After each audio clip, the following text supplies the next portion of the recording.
Thank you for listening to today's presentation. I'm Elizabeth Bennett, Director of Marketing and Communications for the Greater Cheyenne Chamber of Commerce. As part of my work, I am the Managing Editor of ShortGo News, and I'm excited to discuss ways that our business community can elevate their press releases to better communicate with the residents of Cheyenne, Laramie County, and the Front Range. So, how do we start a press release? First, we have to remember our audience. For ShortGo, our audience consists of our local communities in Cheyenne, Laramie County, and to a lesser extent, the Front Range. It's important to remember that any stories on ShortGo are directed at these people. The next step in creating a press release is to select a topic. So ask yourself, what is happening at my business that will impact Laramie County residents? This should be the primary message in your press release for ShortGo. Some good examples of things that affect Laramie County residents include upcoming events that your business is hosting or participating in, any charity work your business is completing or participating in, products or services that you are launching in the community, recognizing awards that you have received, as well as any company rebranding or change of ownership that may occur. With your most impactful topic selected, it's time to write your press release. Remember, this is not an advertisement or a sales pitch. It's a story. Stories are, at their best, something that makes us feel. Stories at their best make us feel something. Harnessing emotion will give your story a greater impact and help more people in Laramie County become engaged with your business's messaging. I know that saying write about a feeling is a bit of a vague concept, so let's go over some examples that look at how we can marry impact and emotion to create the most effective press release for your business. So, level one, let's pretend that we have a new employee. This is Erin, and she's super qualified for her work at our business. She has a good portfolio, and we are excited to have such an excellent employee. But this doesn't really impact our community, it impacts our business. Now, we could make this into a very engaging story by showing the emotional struggles Erin had when fighting off bears and eating raw bison while exploring the uncharted wilderness in 1823, much like a certain Leonardo DiCaprio. But it's more than likely she doesn't want us giving out personal information for this story. Even more than that, all the emotion in the world will not make up for a lack of impactfulness. This is a story that is probably better left for internal newsletters than a public press release. Let's try again. Level two. Let's pretend our business is hosting an event. It might be a charity event, or it could be for any other reason. This does have a direct impact for our community. They can attend this event and might be able to participate in any charitable giving taking place. What's more, it makes people feel good to know that events are happening in their community.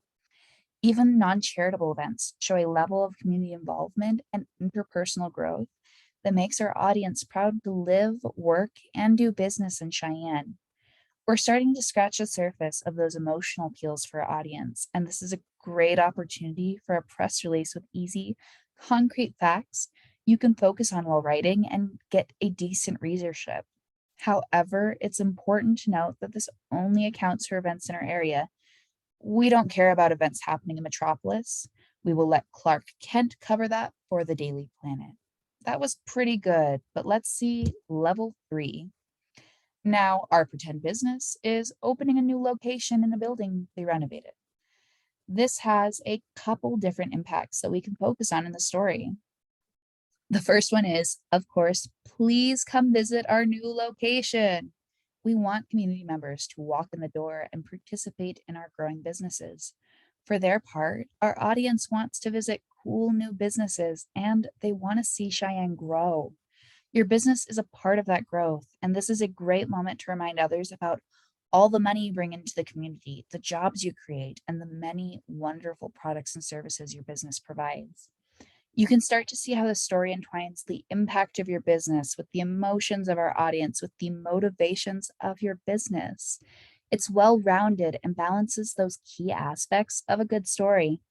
Part of the beauty of a story like this is that readers aren't required to participate in your business to care that Cheyenne is growing. So a broad selection of people will be interested in this story.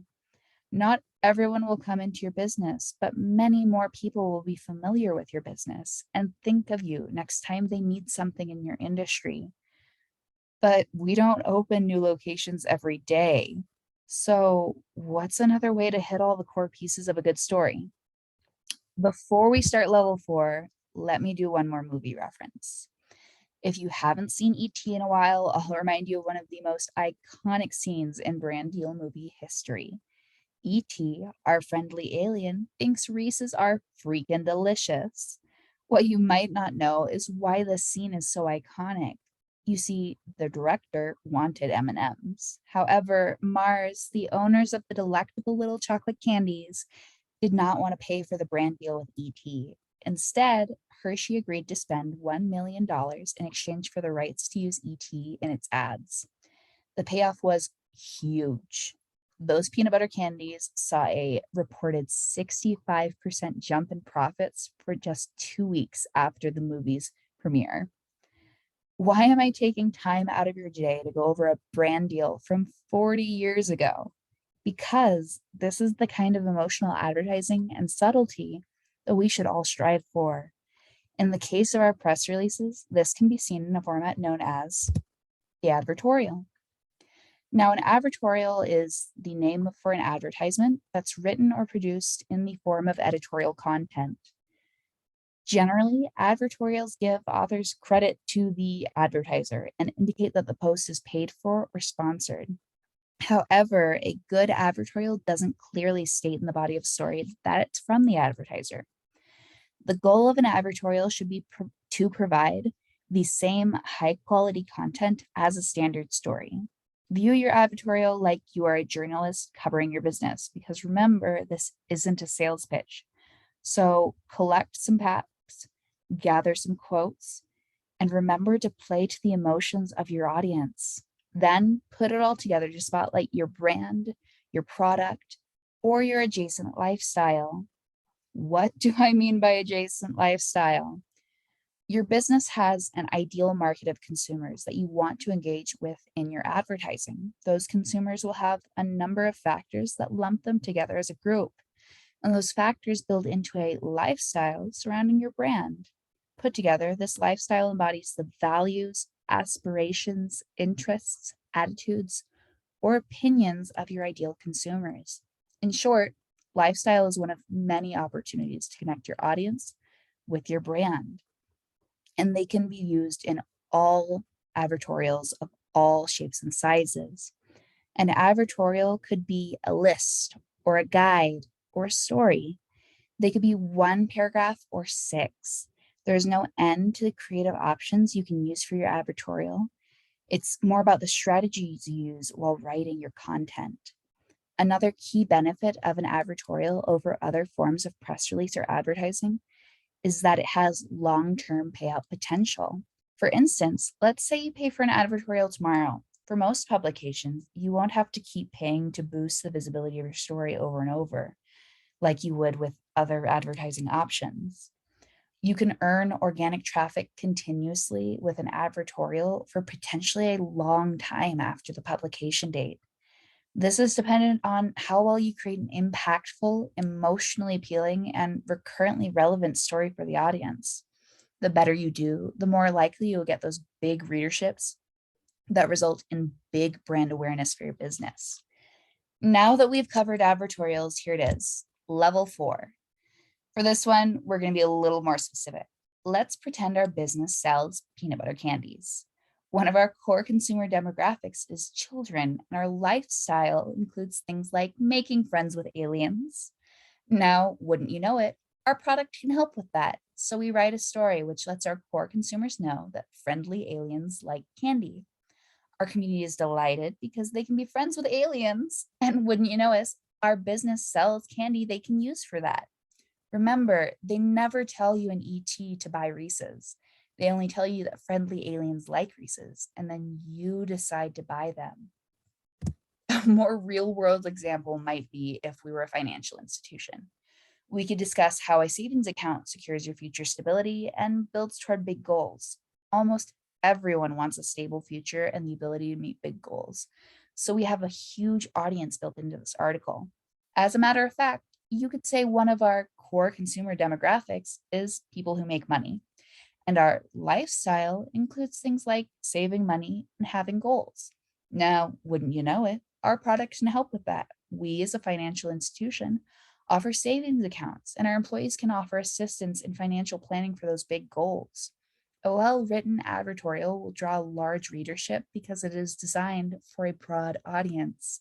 Then you can sneak in your product or business subtly.